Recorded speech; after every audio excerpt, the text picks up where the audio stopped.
안녕하세요. 커피앤톡입니다. 오늘도 와주셔서 감사드리고요. 바로 사연을 읽어보겠습니다. 저의 전남편은 암으로 몇 년 전 먼저 세상을 떠났어요.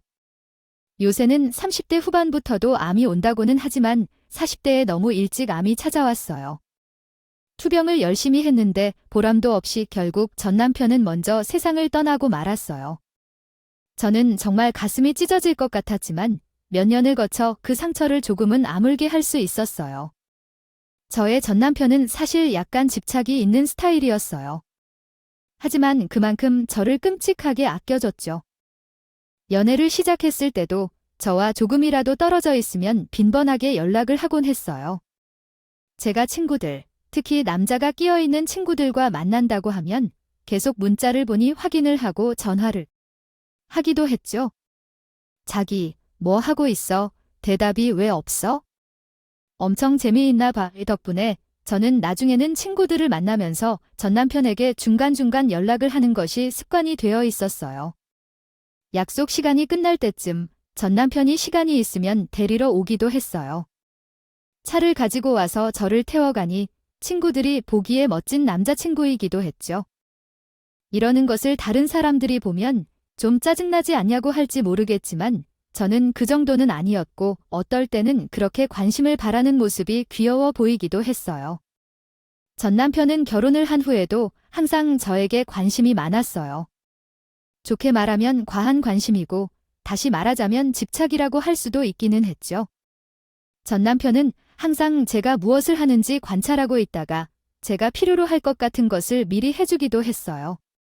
눈치가 빨라서 그런지 저를 편하게 해주고 배려해줬어요. 예를 들면 갈비탕을 먹을 때 뼈에서 고기를 하나하나 발라주는 작은 일부터 시작해서 제 지갑이 낡은 곳을 눈치채고 몰래 지갑을 주문해서 선물하기도 했어요. 이런 것만 보면 참 좋은 남편이었지만 저에 대한 관심이 과할 때는 집착이 되기도 했죠. 언젠가 한 번은 제가 관심 있는 것을 배우러 번화가에 학원에 다녀온 적이 있었어요. 그런데 제가 학원에 가는 시간을 저를 굳이 따라오겠다고 하는 것이었어요. 제 생각에 저를 따라와 봤자 학원 안에 들어갈 수 있는 것도 아니고 혼자 카페에 앉아 기다리겠다고 하는데 저는 마음이 정말 불편할 것 같았죠. 할 일도 없이 따라와서 1시간 넘게 저를 기다릴 필요가 없잖아요. 그래서 따라오지 말라고 여러 번 말하면서 거절했더니 남편은 이렇게 말을 했어요. 내가 하고 싶어서 하겠다는데 왜 그래요? 당신 따라가서 당신을 기다리는 것이 내 즐거움이라는 말이에요. 못하게 하니까 당신한테는 내가 필요 없는 것 같아서 너무 속상해요. 내가 하고 싶은 거니까 나무라지 말았으면 좋겠어요. 그렇게까지 말하니 저도 할 말이 없어서 하고 싶은 대로 하게 두었어요. 하지만 제가 학원에 다녀오는 정도는 혼자 하도록 두었으면 싶기도 했죠. 그렇지만 이러나 저러나 저에게 지극정성인 것은 변함이 없어서 집착이 있기는 해도 저에게는 좋은 남편이었어요. 하지만 그랬던 전 남편도 먼저 떠나고 말았죠. 저는 몇 년을 공허한 마음으로 지냈어요. 처음에는 정말 죽을 것 같았지만 지내면서 점차 마음이 아물어갔어요. 몇 년 후에는 전 남편을 생각하면 마음이 아프기보다 그리운 마음이 들게 되었어요. 마치 오래된 일처럼 말이에요. 그렇게 혼자 지내다가 저는 우연한 기회에 여기까지 쿠달한 일이었네요. 라고 해도 되겠습니다. 재혼할 남자는 저에게 연락처를 물어보았어요. 저 혹시 다음에도 이야기 나눌 기회가 있을까요? 연락처를 알려주시면 제가 다시 연락을 드리겠습니다. 저는 쑥스러웠지만 연락처를 드렸어요. 여자 사장님은 뒤에서 어머어머 소리를 내면서 본인이 더 신나했어요. 그리고 그 뒤로 저는 그분과 몇 번 더 만나 데이트를 했어요. 처음에는 어색하기도 했지만 저도 재혼 생각이 있었기 때문에 적극적으로 만남을 이어갔어요. 그 남자는 옷 만드는 경력이 30년씩이나 되었다고 했어요. 처음에는 동대문에서 수선과 봉제로 시작을 했고 거기에서 수선집 사장님을 만났다고 했어요. 수선집 사장님은 이후에 수선집을 차려 쭉 운영해왔지만 그분은 솜씨를 살려 양복집을 차린 것이었어요. 요즘 스타일처럼 테일러샵이라는 이름을 붙이고 인테리어도 멋지게 하고 젊은 사람들한테도 맞춤 옷을 판매한다고 했어요. 요새는 인기가 많다고 하더라고요. 그분은 옷을 만들고 청년들은 앱을 만들기도 하고 마케팅도 해서 판매를 하는 시기였어요. 이것이 생각보다 잘 되어서 직원도 배로 늘었고 돈도 전보다 안정적으로 잘 벌고 있다고 했어요. 종종 그분은 저에게 이렇게 제안하기도 했어요. 시간 되실 때 우리 샵에 놀러 오세요. 제가 아주 멋지고 예쁜 정중한 옷 만들어 드릴게요. 제가 반한 사람에게는 가장 좋은 옷만 입혀주고 싶거든요. 그분은 이렇게 저에게 참 잘 대해 주셨어요. 제가 샵으로 찾아가자 정말로 좋은 옷 한 벌을 만들어 선물해 주기도 했죠. 이렇게 연락을 주고받는 사이에 저도 점차 마음을 열기 시작했어요. 그렇게 서로에 대해 점점 알아가다가 그분은 저에게 재혼을 하자고 청혼을 하셨어요. 그분도 이혼 후 혼자 살고 있었는데 앞으로 남은 생을 저와 함께 하고 싶다면서 말이에요. 쑥스럽지만 청혼합니다. 이후에는 아무 생을 저와 함께 해주실 수 있을까요? 제가 이래봐도 돈도 제법 잘 벌고 요리도 잘합니다. 항상 잘 챙기고 잘할게요. 둘 다 나이가 들었는데 함께 기대면서 살아가고 싶어요. 당신과 함께라면 행복할 것 같거든요.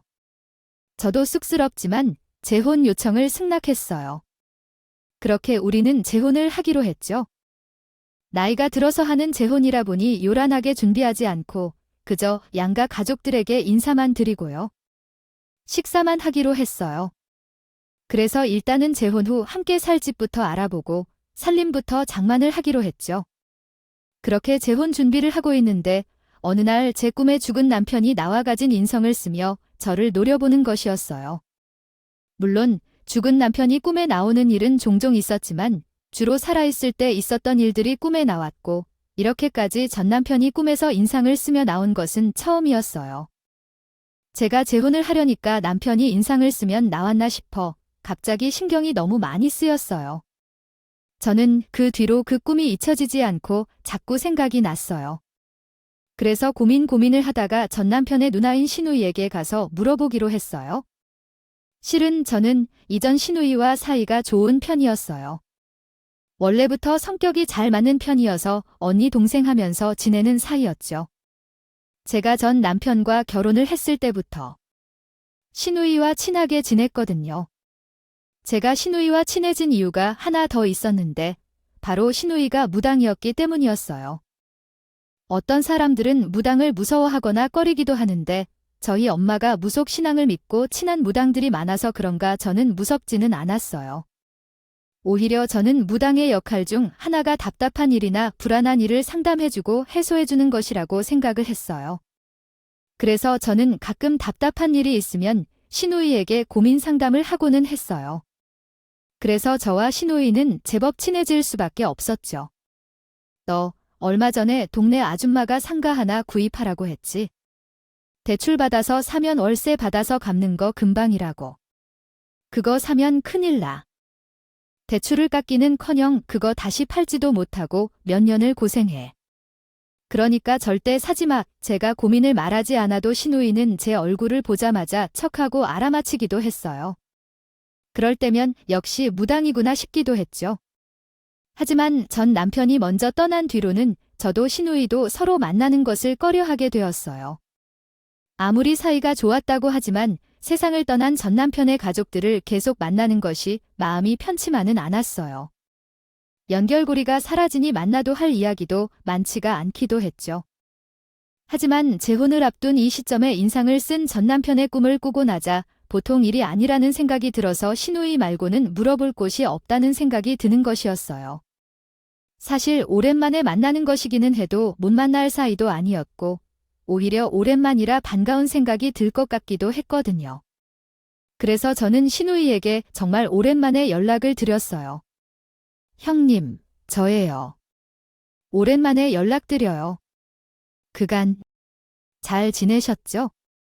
좀 여쭤보고 싶은 것이 있어서 연락드렸어요. 그래, 오늘 연락 올 줄 알았다. 언제 올 거니 시간 말해봐. 간만에 얼굴이나 보자. 시누이는 대뜸 저에게 연락 올 줄 알았다면서 보라고 말했어요. 제가 직접 만나서 대화하려고 한 것은 어찌한 것인지 역시 무당이구나 했어요. 저는 그래서 며칠 후 시누이의 신당으로 찾아갔어요. 간만에 가니 조금 걱정도 되었지만 제가 들어서자 시누이는 제 얼굴을 보자마자 이렇게 말했어요. 아, 그래? 어서 와. 새로 만나는 남자가 있네? 잘 됐네. 잘 됐어. 너도 나음은 생편히 살아야지. 얼굴을 보자마자 이렇게 말하는 시누이를 보고 놀랐어요. 저는 오랜만에 만난 시누이 앞에 앉아서 이야기를 시작했어요. 맞아요, 형님. 아예 언니. 제가 재혼을 하게 되었어요. 지금은 재혼할 집을 마련하고 있는 상황이라 다 준비가 되면 연락을 드리려고 했어요. 그런데 얼마 전에 꿈에 창숙 씨가 나왔어요. 그것도 인상을 팍 쓰고 저를 노려보는데 그런 꿈은 처음이었거든요. 그 전에도 꿈에 창석 씨가 나온 적은 있었지만 그냥 평범하게 살아있을 적의 모습이 나왔거든요. 그런데 저한테 무엇인가 할 말이 있는 것 같은 표정으로 나와서 아휴, 며칠째 그 모습이 머릿속에서 사라지지를 않는 거예요. 그래서 이건 연희한테 여쭤보는 것이 빠를 것 같아서 찾아오게 되었어요. 그러자 시누이는 허허하면서 털털하게 웃음을 터뜨리더니 이렇게 말을 했어요. 아무래도 장석이가 질투를 하는 모양이네. 아. 걔가 너한테 집착이 있었잖니? 좋게 말하면 깊게 사랑한 거고, 그런데 내가 채혼을 한다고 하니야 죽어서도 줄줄 알 수도 있지? 하지만 산 사람의 기운이 훨씬 세니까 걱정할 것도 없다. 죽은 창석이가 질투를 해봤자 뭘 할 수 있겠냐. 그러더니 시누이는 제 얼굴을 한참 꼼꼼히 뜯어보더니 웃으면서 제가 얼굴을 다정히 쓰다듬으며 말했어요. 지금 만나는 그 남자 괜찮은 남자 같으니 한번 잘 만나봐. 잘하면 평생 잘 할 배필이 될 거야. 재혼하게 되면 나도 꼭 불러주고 알겠지? 시누이가 이렇게 말을 하는 것이 들으니 내심 안심이 되었어요. 그래서 그 이야기는 마무리하고 서로 어떻게 지냈는지 이야기를 나누었어요. 사실 제 이야기는 시누이가 저를 보자마자 대충 알았기 때문에 이야기할 것도 없었죠. 시누이의 경우 이제는 심기가 떨어져서 돈을 받고 점을 치는 것은 그만두었다고 했어요. 일종의 은퇴를 한 것이었죠. 그래도 어느 정도는 보이기 때문에 이렇게 가까운 사람들의 사정 정도는 봐줄 수 있다고 했어요. 그렇게 오랜만에 시누이와 반갑게 인사를 나누고 저는 가벼워진 마음으로 집으로 돌아왔어요. 그리고 이제 전 남편에 대한 생각은 접어들고 재혼 준비에만 집중하자 싶었죠. 그런데 시누이를 보고 온 뒤 또 전 남편 꿈을 꾸게 된 것이었어요. 처음에는 한 달에 한 번꼴로 꾸더니 조금 지나서는 보름에 한 번, 그리고 종국에는 일주일에 한 번씩 전 남편 꿈을 꾸게 되었어요. 전 남편은 꿈에 나올 때마다 인성을 찌푸린 채 저를 매섭게 노려보았어요. 처음에는 그렇게 매섭게 노려만 보았는데 나중에는 점점 말을 하는 것처럼 입을 벙긋거렸어요. 그런데 무슨 말을 하는지는 제대로 들리지 않는 것이었어요. 하지만 화가 잔뜩 난 말투라는 것은 알 수 있었죠. 그렇게 저는 전 남편 꿈에 시달렸어요. 재혼 준비를 잘 하자고 마음을 먹자마자 그것을 알아챈 것처럼 꿈에 전 남편이 계속 나왔으니까. 지속적으로 남편의 꿈을 꾸는 바람에 잠도 제대로 못 잤어요. 잠을 제대로 못 자다 보니 예민해지고 날카로워져서 재혼할 사람과도 자주 싸우게 되었어요. 내가 어떤 냉장고 살지 골라주라고 했잖아. 당신이 우리 좋아하니까 당신이 원하는 걸로 사라고. 오늘까지는 결정해둘게 싶었는데 왜 아직도 안 골라놓은 거야? 내가 준비할 게 얼마나 많은데 당신도 좀 도와줘야지. 다행히 재혼 상대가 대부분 저에게 함께 해줍니다. 져주었지만 그렇게 몇 번 싸우게 되면서 이것도 참 못할 짓이구나 싶었어요. 저도 전 남편 꿈에 시달리고 그러는 바람에 상대도 못살게 굴어 이 상황이 참 아니다 싶었죠. 그래서 스트레스를 받으면서도 어떻게도 못하고 있는데 어느 날 시누이에게 갑자기 연락이 왔어요. 동생아, 생각해보니 그 제 오늘 남자 사주를 좀 봐야겠어. 저번에 사주를 보고 가면 좋았을 텐데 한 해가 깜빡했네. 지금이라도 보는 게 나을 것 같으니 그 남자의 생년월일 중 가져와 봐. 아, 알겠어. 재혼하기 전에 꼭 한 번 와야 돼. 저는 안 그래도 시달리던 차에 시누이 말대로 해야겠다는 생각에 재혼할 상대 모르게 생년월일을 가지고 시누이를 찾아갔어요. 시누이는 제가 가져온 재혼 상대의 사주를 받아들었어요. 그러더니 나뭇가지들을 꺼내 툭툭 쳐보면서 무엇인가 혼자 중얼거렸어요. 그러더니 여러 환자를 종이에 써내려가기 시작했죠. 그러고 나서 적은 환자들을 쑥 훑어보더니 접신을 한들 강렬한 눈빛으로 저를 쏘아보면서 이렇게 말을 했어요. 아, 안 되겠어. 안 돼. 재혼은 절대 하지 마. 지금 보니까 사주가 아주 안 좋네네. 사주랑 함께 붙여두면 그 남자가 너를 잡아먹을 사주야. 시누이가 그렇게 말을 하니 저는 정말 당혹스러웠어요. 재혼을 하겠다고 굳게 마음을 먹었는데 전 남편 꿈 때문에 심란한 데다가 시누이까지 이렇게 말을 하니 저도 정말 마음이 혼란스러워졌죠. 제가 아무 말도 못하고 곤란한 표정으로 앉아 시누이를 쳐다보고 있자. 시누이는 그런 소리를 하는데도 이렇게 말했어요. 내 꿈에도 창석이가 여러 번 나왔어. 내 꿈에서도 같지? 창석이가 내 꿈에 나와서 절대 그 남자랑 아내를 재혼시키지 말라고 직접적으로 이야기를 하더라. 그것도 아주 무서운 표정을 하고. 내 꿈에서도 분명 말했을 텐데 너도 들었지? 아니요, 저는 못 들었어요. 입을 벙긋거리기는 하는데 뭐라고 하는지 들리지가 않아서. 네 남편이 내 꿈에까지 나와서 경고를 해주는데 왜 그걸 못 알아들어? 그 남자랑 결혼하면 큰일이 나니까 꿈에서까지 나와서 말리는 거야? 그러니까 내 말 잘 들어. 죽은 사람까지 나와서 말리는 거면 보통 일이 아니라는 거야? 당장 체혼 취소해라. 너 그러다 죽어. 여기까지 이런 말을 하니 저는 고민이 깊어졌어요. 그래서 며칠 동안 더 고민을 하다가 결국 재혼할 사람에게 연락을 해서 이렇게 말을 했어요. 저기, 제가 생각을 해봤는데 우리가 재혼을 너무 급하게 진행한 것 같아서요. 조금만 천천히 진행했으면 좋겠어요. 저도 이것저것 생각해보고 정리할 것들이 있어서 이해해 줄 수 있을까요? 조금만 생각해보고 다시 연락할게요. 상대에게는 갑작스러운 통보로 느껴질 수 있을 것 같아요. 하지만 몇 달을 전 남편 꿈에 시달린 제 입장에서는 설사의 재혼이 정말로 파국으로 치닫지는 않는다고 하더라도 이런 상태에서 재혼을 하는 것은 너무나 찝찝했어요. 그래서 조금만 더 시간을 가져야겠다 싶었죠. 저의 이런 이야기를 듣고도 제 혼상대는 저를 이해하고 기다려주려고 했어요. 한두 번 저를 찾아왔지만 저희 어두운 표정을 보더니 자기가 얼마든지 기다리겠다고 마음 정리가 되면 이야기해달라면서 말이죠. 그러다가 어느 날 저희 어머니가 병원 진료를 받게 되셨어요. 저희 어머니는 이미 나이가 아주 많으셔서 정기적으로 병원 진료를 받고 있었는데 최근에 컨디션이 나빠지셔서 진료를 추가로 받게 되었어요. 그래서 제가 어머니를 모시러 나가던 길에 수선집 사장님을 마주쳤어요. 어디 가요? 많이 바쁜가 보네. 저희 어머니가 요새 건강이 안 좋아지셔서 병원 좀 모시고 가려고요. 그렇게 대답하고 서둘러 어머니를 모시고 병원으로 갔어요. 병원에 도착해서 진료를 보는데 의사 선생님이 하루 입원을 해서 정밀 검사를 해보자고 하시는 것이었어요. 저는 그렇게 하겠다고 말하고 어머니를 병실에 모셔두고 입원에 필요한 물건들을 챙기러 집으로 돌아갔죠. 집에 도착해 물건들을 챙겨서 다시 병원으로 돌아왔는데 어머니 혼자 계실 줄 알았던 병실에 누가 와 있는 곳이었어요. 누구인가 싶어서 봤더니 재혼하기로 했던 그 남자였어요. 남자는 어머니와 대화를 하고 있었는데 두 사람 다 즐거워 보였죠.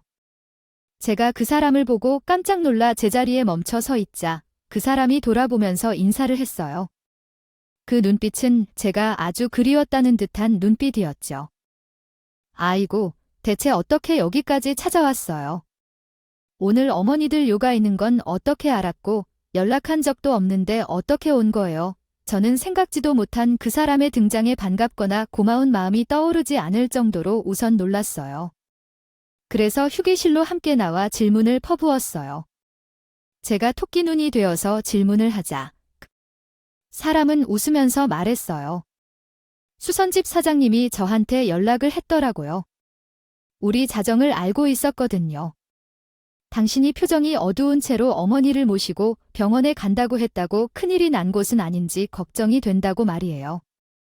아니, 그 이야기를 듣자마자 만나야겠다고 생각했어요. 어느 병원인지는 수선집 사장님에게 들었고 병원에 와서 보호자 이름으로 찾으니 병실을 알려주었어요. 남자는 손에 따위기며 핫팩 같은 선물까지 챙겨왔더라고요. 그래서 다시 병실로 가서 어머니에게 남자를 소개시켜 드렸어요. 이미 두 사람이 대화를 나누기는 했지만 제가 정식으로 소개를 하고 싶었거든요. 엄마, 여기 저랑 재혼할 사람이에요. 정식으로 소개해 드릴게요. 직업은 양복점을 하는데 옛날같이 작은 양복점이 아니라 큰 곳을 해서 돈도 잘 벌어요. 굉장히 착하고요, 저를. 참 아껴줘요. 제가 이렇게 소개를 하자 그 사람도 다시 어머니에게 인사를 드렸어요. 어머님, 인사 다시 드릴게요.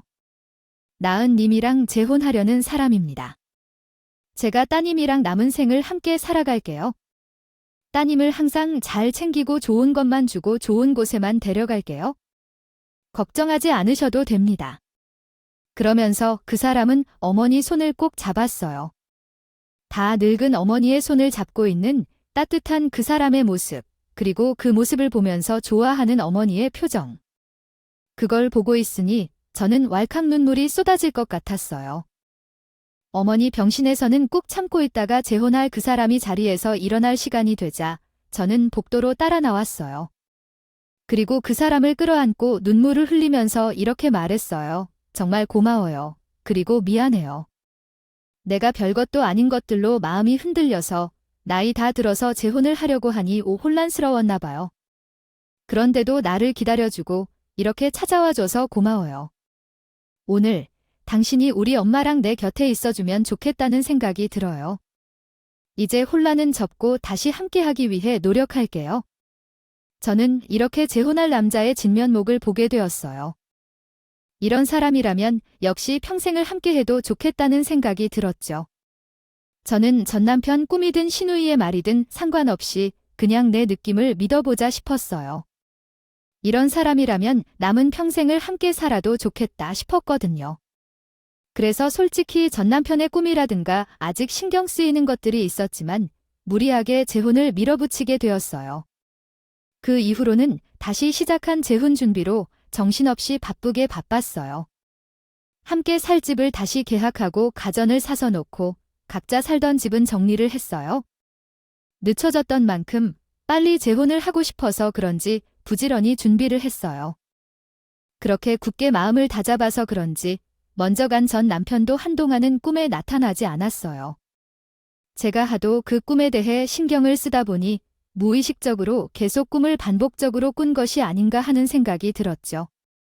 어쨌든 꿈을 그만 꾸게 되었으니 다시 기분도 좋아졌고 재혼 준비는 착착 진행이 되었어요.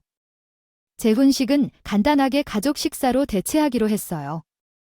저희가 나이가 많다 보니 재혼식을 올리기는 좀 그렇고 가족끼리 모여 식사를 한 뒤 혼인신고만 하려는 생각이었어요. 그래서 몇 안 되는 가족들끼리 모여 한정식 집에서 식사를 하며 재혼식을 대체하기로 했죠. 그런데 재혼식 전날 밤 죽은 남편이 다시 또 꿈에 나왔어요. 그리고 이번에는 정말 또박또박한 말로 그놈한테 가면 당신 큰일 나라 우고 말하는 것이었어요. 저는 소스라치게 놀라 잠에서 깨어났어요. 새벽에 깨어났는데 심장이 쿵쾅거리는 소리가 들려왔어요. 저는 정말로 이 재혼에는 무엇인가 있구나 싶은 생각이 들었어요. 재혼식 전날까지 전 남편이 나와 난리를 쳤으니 이것을 떨쳐내지 않고는 저희 재혼이 순탄하지 못할 것 같다는 생각이 들었어요. 저는 아침에 올 때까지 혼자 우두커니 앉아 생각을 하다가 결국 재혼 전에 전 남편의 산소를 찾아가 영혼을 달래주기라도 해야겠다고 다짐했어요. 그렇게 해야 전 남편이 꿈에 나오지 않고 저도 편안한 마음으로 재혼을 할 수 있을 것 같았거든요. 하지만 당장 그날이 재혼식 당일이었죠. 저는 하는 수 없이 재혼 상대와 가족들에게 연락을 해서 식사 약속을 미루고 전 남편의 산소를 찾아가 보기로 마음을 먹었어요. 하지만 재혼식을 미루고 전 남편 산소에 찾아가야 한다고. 그것도 전 남편이 꿈에 나와 재혼을 말렸기 때문이라고 하면 너무 이상해 보일 것 같았어요. 그래서 그렇게까지 이야기를 하지 않고 그냥 심각한 꾀병을 부리기로 했죠. 새벽에 열이 심하게 나고 복통이 와서 응급실에 다녀왔는데 스트레스 때문이니 며칠 푹 쉬라고 해서요. 식사도 죽으로 대체하라고 하고, 정말 죄송하지만 몇 주 후에 다시 식사 약속을 잡아도 될까요? 정말 죄송합니다. 제가 이렇게 말을 하니 가족들은 괜찮다고 했어요. 하지만 이미 한 번 미뤘던 재혼식을 또 미루는 것이라서 재혼 상대에겐 못내 미안했죠. 그런데 의외로 재혼할 남자는 알겠다고 흔쾌히 동의를 해주는 것이었어요. 그렇게 아팠는데 왜 나한테 연락을 안 했어요? 지금은 좀 어때요? 내가 지금 갈까요? 아니에요. 이제는 괜찮아요. 그냥 병원에서 좀 쉬라고 하니까 집에서 혼자 푹 쉴게요. 그럼 오늘은 푹 쉬고 재혼식은 언제든 할 수 있으니까 다음에 식사 약속을 다시 잡아요. 저는 재혼 상대가 이해해 주어서 정말 다행이라고 생각을 했어요. 거짓말을 좀 미안하긴 했지만 경우에는 진실을 말하는 것이 더 안 좋을 것 같았으니까요. 그래서 저는 무사히 가족 식사를 미루고 전 남편 산소에 찾아갈 준비를 했어요. 영혼을 달래주려면 어떻게 해야 하는지 모르겠지만 좋은 음식을 차리고 술을 올리고 향을 피워서 제사를 지내주면 되지 않을까 했어요. 그래서 좋은 배 사과와 갈비 같은 고기도 챙기고 술을 챙겨서 전 남편의 산소를 향했어요. 버스를 타고 한참 가서 내린 뒤 산소가 있는 산을 올랐어요. 그래서 전 남편의 산소에 거의 도착을 했는데 산소가 있는 곳에서 무엇인가 요란한 소리가 들리는 것이었어요. 점점 가까워져 가며 들어보니 꽹과리와 북소리가 요란하게 들렸어요. 무슨 일인가 싶어서 가보니 글쎄 전 남편의 산소 앞에서 시누이가 굿판을 벌이고 있는 것이 아니겠어요. 저는 어안이 벙벙해서 멈춰서서 그 굿판을 살펴봤어요. 그런데 조금 후 더 경악할 만한 것을 발견했어요. 거기에는 재혼을 할 곳 남편이 될 사람도 같이 무릎을 꿇고 앉아 굿을 지내고 있는 것이었어요. 저는 제가 잘못 봤나 싶어서 눈까지 비볐는데 분명히 재혼할 그 사람이 있었어요. 어떡할까 망설이고 있다가 저는 일단 무슨 일인지 알아야겠다는 생각이 들었어요. 그래서 가지고 온 음식을 들고 굿판이 벌어지고 있는 앞으로 다가갔어요. 그리고 한창 무아지경으로 날카로운 것을 들고 뛰고 있던 시누이를 붙잡았어요. 언니, 이게 다 무슨 일이에요? 잠깐, 그만 멈춰봐요. 그만, 저의 목소리를 듣더니 무릎을 꿇고 기도하고 있던 그 남자도 깜짝 놀라면서 저를 쳐다보았어요. 물론 시누이는 그 남자보다도 더 깜짝 놀랐죠. 본인이 무당이면서도 귀신이라도 보냐 저를 보고 소스라치게 놀라더니 들고 있던 날카로운 것도 다 떨어뜨렸어요. 그야 놀랄 만도 했죠. 당연히 제가 이 산소에 찾아올 것이라고는 그 누구도 몰랐던 상황이니까요. 재혼할 사람에게도 세세히 말하지 않았고 시누이는 아예 몰랐을 테니까요. 이렇게 세 명이 만나기도 어려운 일인데 그런 세 명이 우연히 이곳에 만났다고 하기에는 너무 소름이 끼쳤어요. 마치 죽은 남편이 이곳으로 전부 다 부른 느낌이었죠. 급한 중단이 되었어요. 한참. 굿을 하던 시누이와 기도를 하던 제 옆 상대 모두 저와 함께 둘러앉았어요. 저는 이게 대체 무슨 일인지 자초지종을 물어보았어요. 당신 여기에서 대체 뭐 하고 있는 거예요? 참, 그 전에 내가 먼저 사과할게요. 새벽에 아팠다고 한 건 꾀병이었어요. 사실 꿈에 자꾸 전 남편이 나와서 나를 노려봤는데 제 음식 전날에도 꿈에서 나와서 당신이랑 재혼하면 큰일 난다고 했어요. 그래서 전 남편이 죽어서까지 주라나 싶어 산소에서 제사를 한번 올려달래줘야겠다고 생각을 했어요. 어이없게 들릴지는 몰라도 나나 당신을 위해 조금이라도 신경 쓰이는 일은 마무리 짓고 재혼을 하고 싶었거든요. 거짓말해서 미안해요. 하지만 그래도 내가 여기 오는 건 전 남편 산소이니 이해가 되는데 당신이 여기에서 이러고 있는 이유가 뭐예요? 그리고 왜 신이가 와서 굿을 하고 있는 거예요? 그러자 재혼 상대는 우물쭈물하다가 이렇게 말을 했어요. 그게 여기 계신 무당님이 당신의 전 남편 누나인데 당신이랑 재혼하면 큰일 난다고 꼭 굿을 해야 한다고 해서요. 죽은 동생이 전생에 수만 명의 병사들을 거느리는 장군이었는데 그런 장군의 아내였던 당신을 탐내서 죽은 동생이 화가 났다고 했어요. 그래서 당신도 계속 못 살겠고 그래서 당신이 재혼을 망설인 거라면서요. 적은 동생이 화가 많이 나서 그 화가 재혼할 저한테 갈 거라고 했어요. 그렇게 되면 사업이고 뭐고 다 망하게 되고 당신 건강에도 문제가 생길 거라면서 당신을 지키려면 가능하면 재혼을 물러야 한다고 했어요. 하지만 재혼을 하려면 죽은 동생이 산소에 가서 잘못했다고요. 기도를 간절히 올리면 가능할 수도 있다고 했어요. 그래서 여기에 온 거예요. 저는 그 말을 듣고 기가 찼어요. 이 모든 것이 신의의 계략이었다는 것을 알게 됐죠. 재혼할 상대가 마음이 착하고 감성적인 사람이라는 것은 알고 있었어요. 그래서 귀가 얇은 편인 것도 알았는데 무당인 신우이가 와서 제 이야기를 하니 그 말에 깜빡 넘어가 전부 다 믿게 된 것이었어요. 그래서 감쪽같이 속아서 굿판에 와서 기도를 하고 있던 것이었죠. 저는 어이가 없어서 옆에 앉아있는 신우이에게 화를 냈어요. 이게 다 뭐예요, 언니? 이렇게 황당할 때가 어디 있어요? 죽은 동생의 아내가 다른 사람이랑 재혼한다고 하니까 그 꼴 보기 싫어서 이러신 거예요. 저한테는 이 사람이랑 사주가 안 맞는다고 재혼하지 말라더니 이 사람한테는 죽은 동생이 화가 나서 큰일이 났다고 하고 앞뒤도 맞지 않게 재혼을 막으려고 했던 거예요. 나 참 어이가 없어서 왜 이런 짓을 했어요? 말씀 좀 해보세요. 제가 이렇게 말을 하자 재혼 상대도 눈을 동그랗게 뜨고 신우이를 쳐다보았어요.